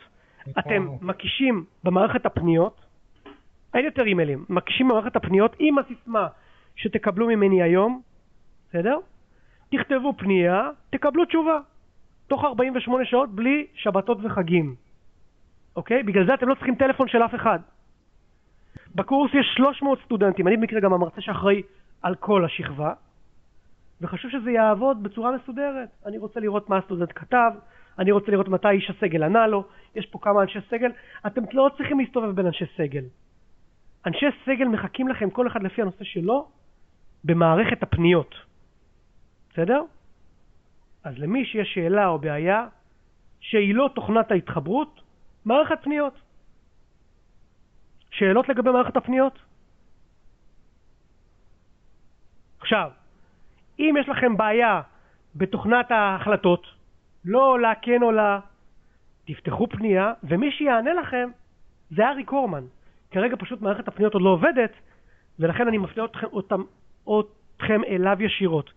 ארי קורמן מטפל, מספק לכיתה הזאת שירותי טיפול טכני, למי שיש בעיה טכנית בהפעלת תוכנת ההתחברות. זהו. הוא אמנם מרצה בקורס, הוא יכול לתת ייעוץ מקצועי, אבל הוא לא ייתן. כי בכיתה הזאת יש מרצה ויש מתרגל. והם צריכים לענות על השאלות המקצועיות. בסדר? אז כל מי שפנה לארי קורמן בבעיה שהיא לא טכנית גרדה לתוכנת ההחלטות, זה לא התפקיד שלו. בסדר? הבעיה היא שפניתי לה בתוכנת ההחלטות והוא אמר שלא ידע טכני, אז קצת סותר. אז עכשיו, אחרי שתקבל, קודם כל תעביר לי אימייל כי אני לא רוצה לבזבז זמן, אבל תעביר לי את האימייל שהוא כתב לך ואז נראה מה, אני אגיד לך מה לעשות, בסדר? ומעכשיו אנחנו פונים דרך מערכת הפניות, בסדר? כי אני לא יכול לעמוד בכמות האימיילים שיש, וברוך השם יש סגל שמקבל כסף, והוא צריך לענות לכם כל אחד בתחומו, ככה זה יעיל, בסדר? הלאה. עכשיו החלטות שבועיות. כל שבוע צריך לשלוח לבקר החלטות שבועיות. רק בן אדם אחד בחברה שולח. כולם מחליטים ביחד. גרמתי לכם לתרגל ביחד, כל אחד לתרגל בעצמו, כדי שלא יהיה סוציומטים בקורס. גרמתי לכם לכל אחד להפעיל את תוכנת ההחלטות בעצמו, אבל לבקר תיכנסו עם סיסמה, ולבקר תשלחו את ההחלטה. תשלחו אותה בסוף השיעור, ותוכלו לשנות את ההחלטה שלכם במהלך השבוע אם תשלחו החלטה נוספת. להפיק החלטה אתם כבר יודעים, הסברתי את זה בשיעור 1 ושיעור 2, במסגרת תוכנת ההחלטות. אוקיי? יש איש סגל שאחראי על הבקר, קוראים לו אריק אדלמן. ואריק אדלמן זה הבן אדם היחידי ששולט במערכת, שקיבלתם את ההחלטות, כן? ואגב, הוא גם משנה את הפרמטרים, למשל מחיר המניה ממה מושפע, יותר מהרווחים, פחות מהדיבידנד, את זה אני אפילו לא יודע ולא רוצה לדעת כדי לא להיות מושפע בייעוץ שאני נותן לכם. וזה הממשק, בקר, בסדר? ותכף אני אסביר או יזכיר, כי עברתי על זה כבר, איך מזינים החלטה לבקר, ואיך מושכים את התוצאות של ההחלטות ביום שישי מהבקר. אוקיי? אין לכם מה להיות באינטראקציה עם אריק אדלמן.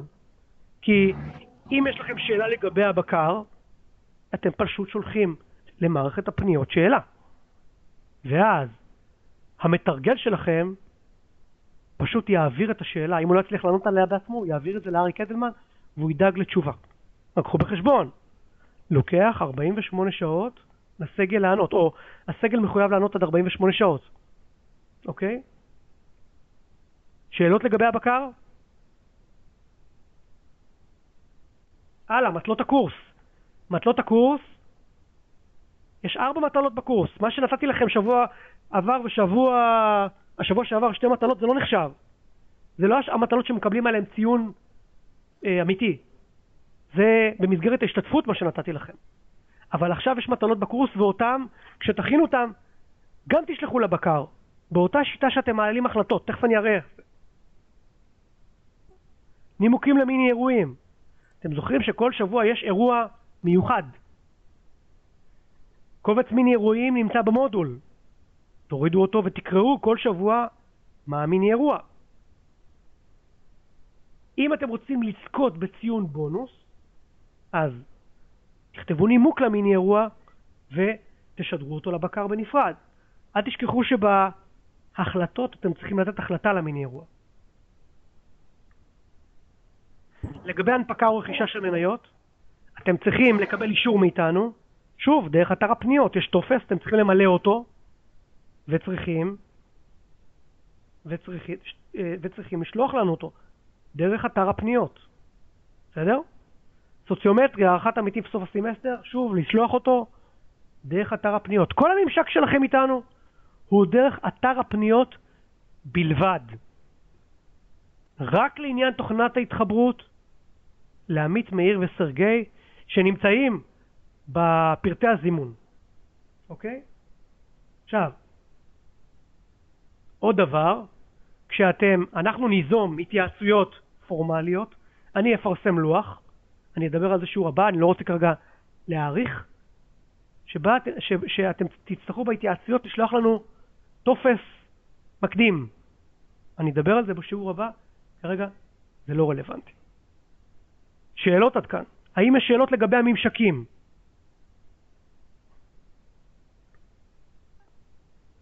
האם יש למישהו שאלות לגבי הממשקים? אוקיי, אני רוצה לדבר על הבקר. תרשו לעצמכם חופשי להפריע לי, אבל אני רוצה רגע לדבר על הבקר. זה גמרתי, וזה. רק שנייה אחת. הייתי בהצגה. תוכניות. אוקיי, האם אתם רואים את הבקר שלי? תנו לי חיווי קולי, האם אתם רואים את הבקר?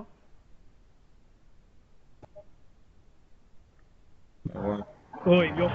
אני נכנס בבקר בחומרי הקורס למדריך למשתמש בבקר המשחק. מוריד את הקובץ PDF. האם רואים את הקובץ PDF שלי?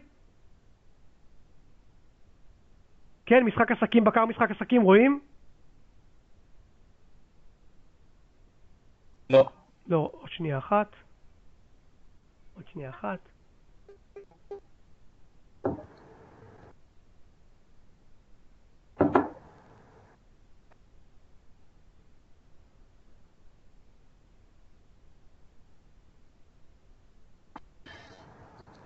רק רגע.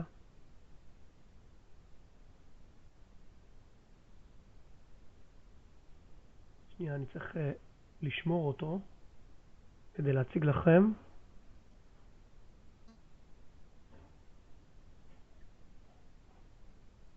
לשמור אותו על הדסקטופ בינתיים.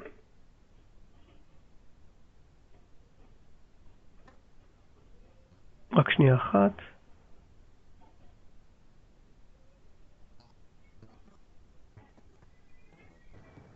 רק רגע.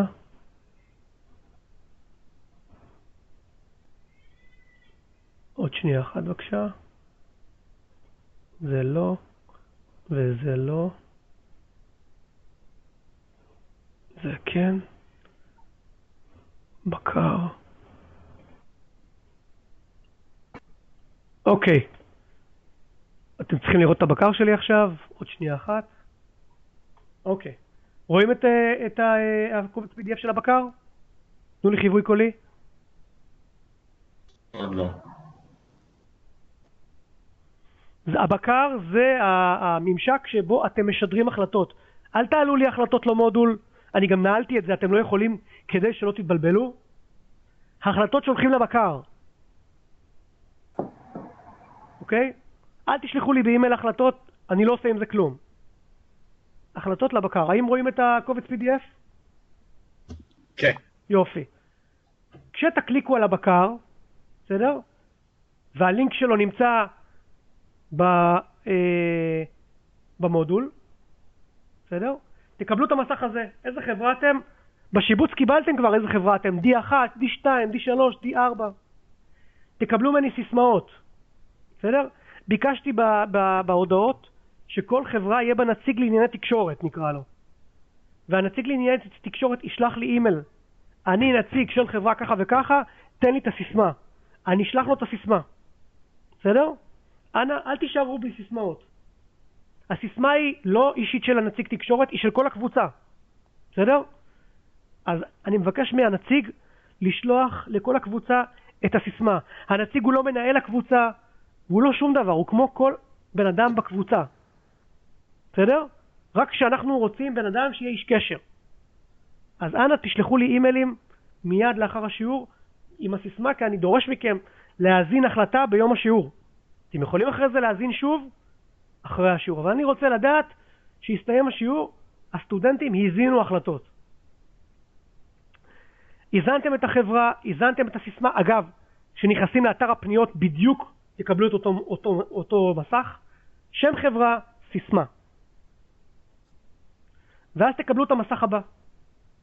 המסך הבא אפשר להעלות בו כמה דברים. אתם רואים שורה ראשונה, העברת החלטות לבקר? upload decisions. תלחצו, קודם כל אתם צריכים להגיד לבקר איזה תקופה אתם רוצים, period 1, 2, 3, 4.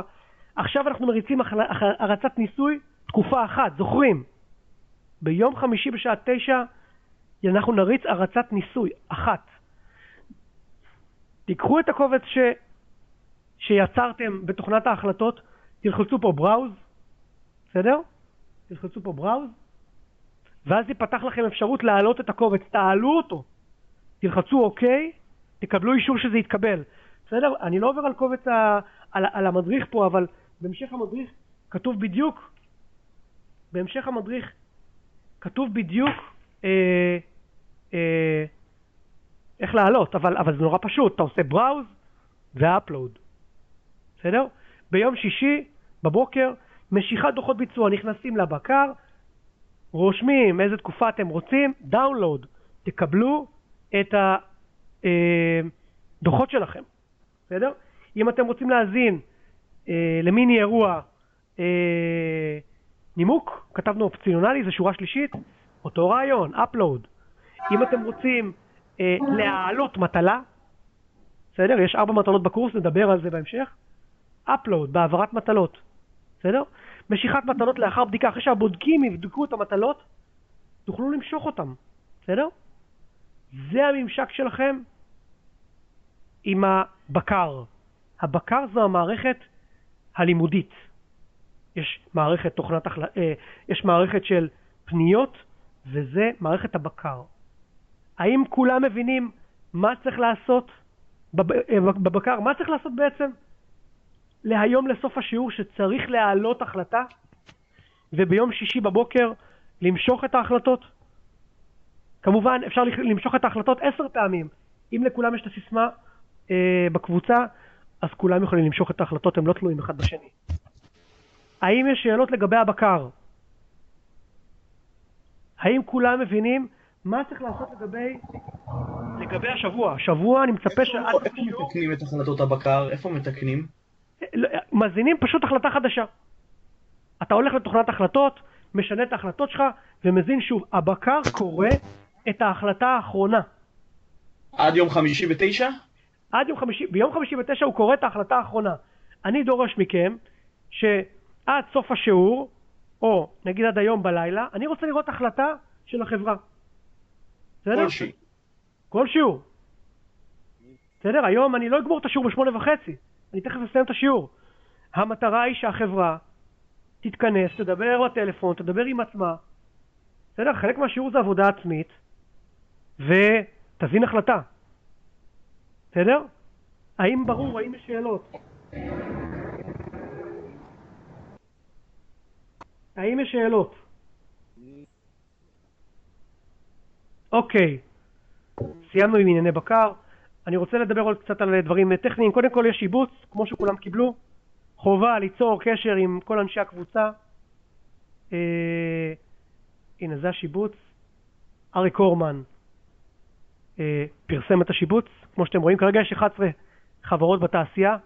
ניפינו, עשינו הצלבה מול המזכירות וניפינו את כל אלה שלא רושמים לקורס. זאת אומרת שאם נכנסת לתוכנת שיבוץ ורשמת שאתה רוצה להיות ביום ב' ואתה לא רשום ביום ב', ניפינו אותך מהקורס מיום ב'.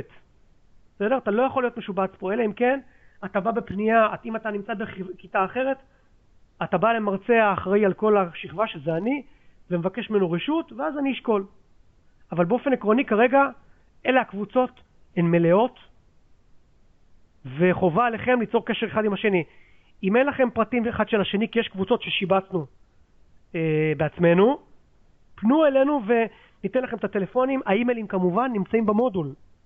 בסדר? תקשרו אחד עם השני. מי שצריך טלפונים של אנשים אחרים בקבוצה, תפנו דרך אתר הפניות, תקבלו. פגישות ייעוץ. אז ככה, פתחנו חדר מתרגל בנפרד. יש לינק לחדר מתרגל, תכף אורן יעלה ויציג את עצמו. אבל עכשיו אנחנו בחדר של הכיתה. נא לא להתבלבל בשיעורים, אנחנו נמצאים בחדר של הכיתה. אחרי שמסתיים השיעור, חדר הכיתה נשאר פתוח. מי שרוצה לשאול אותי שאלות מוזמן. אבל אם לא יהיו שאלות, אני ירד מהחדר של הכיתה. וחדר המתרגל יהיה פתוח. בסדר? ותוכלו להתייעץ איתו. אוקיי? לא להתבלבל בין חדר המתרגל וחדר הכיתה. ועכשיו אני אתן למתרגל את זכות הדיבור לאורן גולדשטיין, רואה חשבון אורן גולדשטיין. יגיד כמה מילים ואז אנחנו נתפזר. אני מחכה בבקרה לראות החלטות מכולכם, ואני, כשזה יסתיים, אני אתחיל לשלוח סיסמאות לכולם. אורן גולדשטיין, בוא נראה. רק שנייה אחת. אורן, אני מחפש את השם שלך כדי לתת לך את זכות הדיבור. אורן, שומע? אגב, אתה יכול להיכנס לשיחה בלי לקבל ממני מאפיינים של מרצה?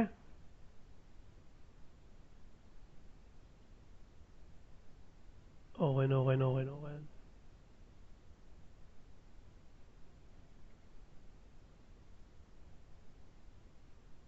רק שנייה אחת.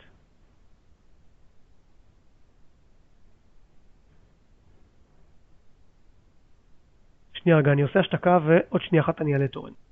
עמית? כן? שאלה רק, אנחנו צריכים לקבל את הסיסמאות קודם, ואז רק אחרי זה נוכל לעלות לבקר, נכון? זה ברור לי, כשאני ארד מהשיעור אני אשלח ישר לכולם. כל מי ששלח לי אימייל אחרי השיעור מיד אני אשלח לכולם את הסיסמאות. זה לא בעיה, יש לי אותם. עוד שנייה אחת, אני רק בודק איפה אורן. שנייה אחת.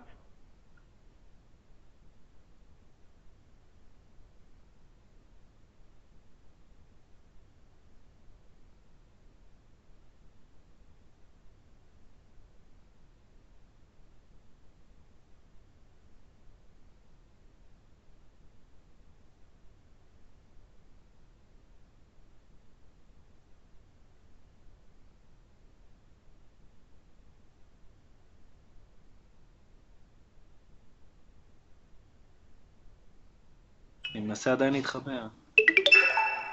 אוקיי, אורן, אני רואה שאתה עלית, תציג את עצמך. הבמה שלך.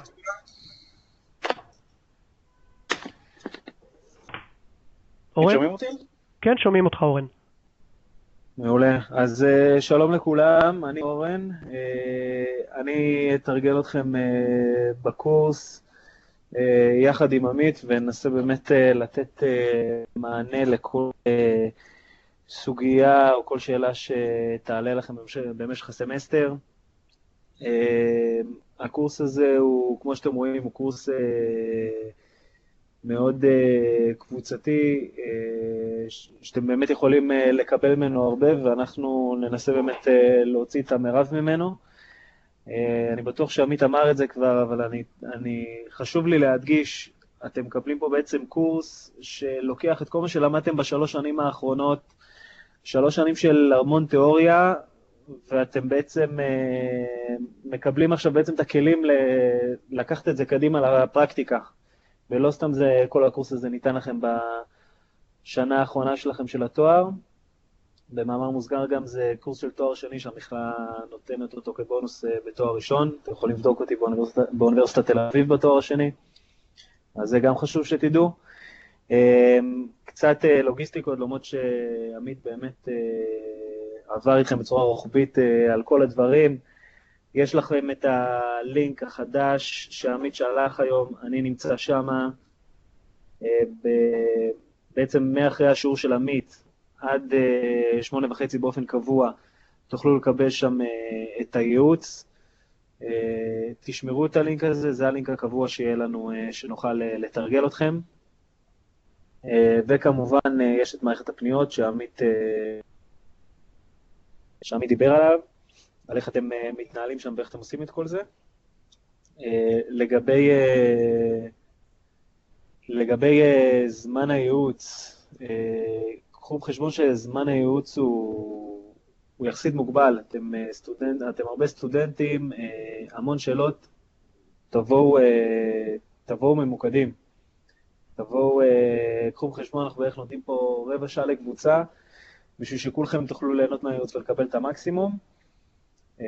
בלי קשר לשאלות כמה שאתם יכולים לעלות לבקר, אז קחו את זה בחשבון, תגיעו עם דוחות, תדעו בדיוק כבר עם שאלות מוכנות, מה אתם רוצים לשאול, על מה הנושאים שאתם רוצים לגעת, מה הדברים שצריכים יותר עזרה, ואנחנו ננסה לתת לכם באמת את הפתרון ההולם. עוד משהו קצת טכני, ההצעה שלנו בקורס, בעצם כל קבוצה יכולה להתחלק לתפקידים שונים. אתם יכולים להיכנס פה לקבוע אם יש מנכ"ל וסמנכ"לים, לכל אחד לפי תחום העניין שלו. אם יש פה מישהו יותר חזק בכספים, רוצה להיות סמנכ"ל כספים, מישהו יותר חזק בשיווק ורוצה להתנסות בשיווק, אפשר ברמה רוחבית כזאת, או כמובן שאתם יכולים ללכת לכיוון של כל אחד מנהל חטיבה. שימו לב, החטיבות הן בעצם כל אחד פועלת בשוק שלה, אז אתם יכולים בעצם כל אחד לקחת גם חטיבה וכל אחד שינהל אותה בצורה שהוא מאמין שהוא בית השוק מתקדם. זה גם מה שאנחנו ננסה קצת לתת לכם כלים להתמודד ולהיות חלק, תיקחו את זה ברמה קבוצתית שכל אחד תורם את החלק שלו ואתם באמת תוכלו לנצל את זה בצורה הכי טובה. שימו לב, דגש שיותר רלוונטי לשלב טיפה יותר מאוחר. יש לכם בקורס הזה בעצם אופציות להנפיק מניות כחלק של גיוס הון, אנחנו נדבר על זה, יהיה לכם מצגת שתדון בסוגיות, איך אתם מגייסים הון, כל הדברים האלה. טכנית, קבוצה שרוצה להנפיק מניות, צריכה לקבל על זה אישור, ויש לכם טופס בקשה להנפקה שגם נמצא במודול. כמובן, עוד עצה שתיקחו אותה בחשבון, לפני שאתם מעלים את הנתונים לבקר, לא משנה מי יזין אותם, שחבר לקבוצה שלכם יבדוק את הנתונים האלה. חשוב מאוד לעשות את זה, יש הרבה קבוצות שמתבלבלות, יזינו מספרים, סיכול מספרים,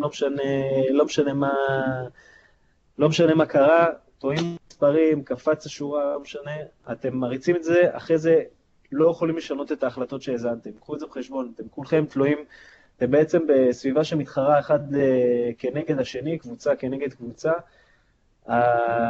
בעצם אתם תהיו תלויים בפתרונות של חברים שלכם, ואי אפשר יהיה להריץ לכולם, סמך טעות שקבוצה אחת כזאת או אחרת עשתה, להריץ לתעשייה שלמה את הדוחות מחדש, תקפידו על זה, חבל ליפול על הדברים האלה. עמית דיבר איתכם על המטלות, המשקלים של המטלות הם גם מכירים אותם כבר פחות או יותר, זה 45% מכלל הציון של הקורס, יש לכם את זה בסילבוס בצורה מאוד ברורה, איך המטלות מתחלקות, כל מטלה לפי המשקל שלה. כמובן ששבועיים לפני הגשה של כל מטלה, אנחנו בעצם נראה לכם את המטלה, נעבור עליה, ניתן לכם את ה-guidelines ואת הדרישות המתאימות, וכמובן שחובה להגיש את כל המטלות בזמן, ואתם תיחשפו למטלות האלה, שוב, גם דרך הסילבוס וגם דרך השיעורים שעמית ואני נעביר. חשוב לי לציין, התרגולים באמת הם בשבילכם, אנחנו באים ומנסים לתת את המקסימום. הצוות של המשחק הזה הוא צוות מקצועי, עמית עם ההתמחויות שלו כשותף במשרד רואי חשבון, אני גם כרואה חשבון ומנהל כספים בחברות הייטק. כל חברי הקורס הם בעצם אנשים עם המון ידע מקצועי, שעברו קילומטראז', שרוצים לבוא ולתת לכם כלים פרקטיים למחר. זה מחר שאתם תהיו בחברה כזאת או אחרת, תסתכלו על דוחות כספיים, תצטרכו לנתח אותם, לא משנה לאן תחליטו ללכת. הקורס הזה הוא בעצם ייתן לכם איזה head start, לפני אנשים אחרים שעשו את התארים במקומות אחרים, תנצלו את הקורס הזה טוב טוב, אתם רק יכולים להרוויח ממנו. ובלי קשר אני גם חושב שאתם תוכלו ליהנות ממנו. עמית אמר את זה, אני הולך לחזור על זה עוד פעם. חבר'ה, מי שלא קרא את החוברת, חבל על המאמץ שלו, בלי לדעת את כללי המשחק. יש לשחק משחק, כמו כל משחק שאתם באים ומשחקים, אתם יודעים את הכללים, החוברת זה בדיוק הכללים. תקראו אותה טוב טוב, הקבוצות שיקראו את החוברת ראשונה ויישמו את זה, יבינו את החוברת על בוריה, הם החברות שיובילו בתעשייה ביפר. חברות שהתמהמהו עם זה, יהיו תקועות מאחור, וחבל. כל זמני, ואתם צריכים להתייחס לזה בהתאם, כי בקורס הזה, פשוטו כמשמעות, אם תפסידו כסף, תפסידו את מחיר המניה, וכמובן זה משפיע לכם על הציונים. שוב, אני לא רוצה להרחיב יותר מדי, אנחנו כבר לא נשאר לנו גם יותר מדי, אז אני רוצה שעמית ימשיך מפה, אני יעבור ללינק השני, בעצם לתרגול, אם יש לכם שאלות ספציפיות אליי, אני אשמח לענות לכם. עמית, יש עוד מה שאתה רוצה? לא, אז אנחנו מסכמים ככה, אנחנו סוגרים את השיעור עכשיו, אני אתפנה להתעסק בעניינים הטכניים, אתה תעבור לחדר של התרגול, לכולם קיבלו את הלינק של החדר של התרגול, וזהו, ושיהיה לכולם בהצלחה. שיהיה לכולם בהצלחה, לא לשכוח, אני מצפה מכל חברה שתזין היום החלטה, אני רואה את זה בבקר, עד יום חמישי אתם יכולים לשנות את ההחלטות 1000 פעם, הרצה היא ביום חמישי ב9. אריק אדלמן, הוא לא מדבר עם אף אחד, הוא פשוט מריץ. וביום שישי בבוקר תמשכו את ההחלטות מהבקר, לדון בכולם בצורה מפורטת ביום שני.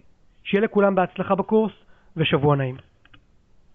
אני נמצא פה עוד 5 דקות אם יש למישהו שאלות שרוצה לשאול אותי. ואז אני אתחיל לשדר סיסמאות לכולם.